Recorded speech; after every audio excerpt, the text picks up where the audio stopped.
किछि तार सब भल था आम कि जानी कौन कौन सब आज होउची करा जीवो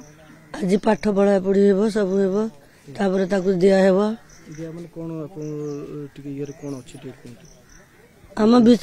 आम एतरे जहा अछि सेया करबो पाठ पढ़ा पढ़ी करी समूह नमाज पाठ करी हां नमाज पाठ केते समय भीतर कब्रस्थान को निया जाय ए 9टारे जदी पाठ पढ़ा हेबो 10टारे दिया सरी जीवो घंटा भीतर हां सरी जीवो पाखा पे केते लोक एठी रहिबे आपनकर बंधु बांधव आ जेते लोक समस्त आसंती समस्त जहा भी रहिबो ना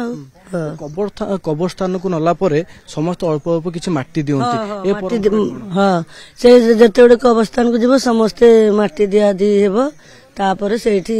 सरी जीवो माटी काहे कि दियंती हमर हमर पाठर अछि जेमति हले जहा अछि सेया करबा कोन निश्चित भाव में पड़ोशी मध्य अपेक्षा करिसंती जेहेतु रास्ता को संपूर्ण गाँ दांड जोटा कह जाए संपूर्ण भाव परिष्कार करा जायछि नमाज पाठ पढ़ा जीवो पाठ पढ़िबार मात्र अर्थात 9टारे जदि नमाज पाठ आरंभ हुए 9:10 ରୁ 15 भितर सीधा सड़क नियाजिबो घरटू किछि दूर रे जो कब्र स्थान रही सेठार को नियाजिबो एवं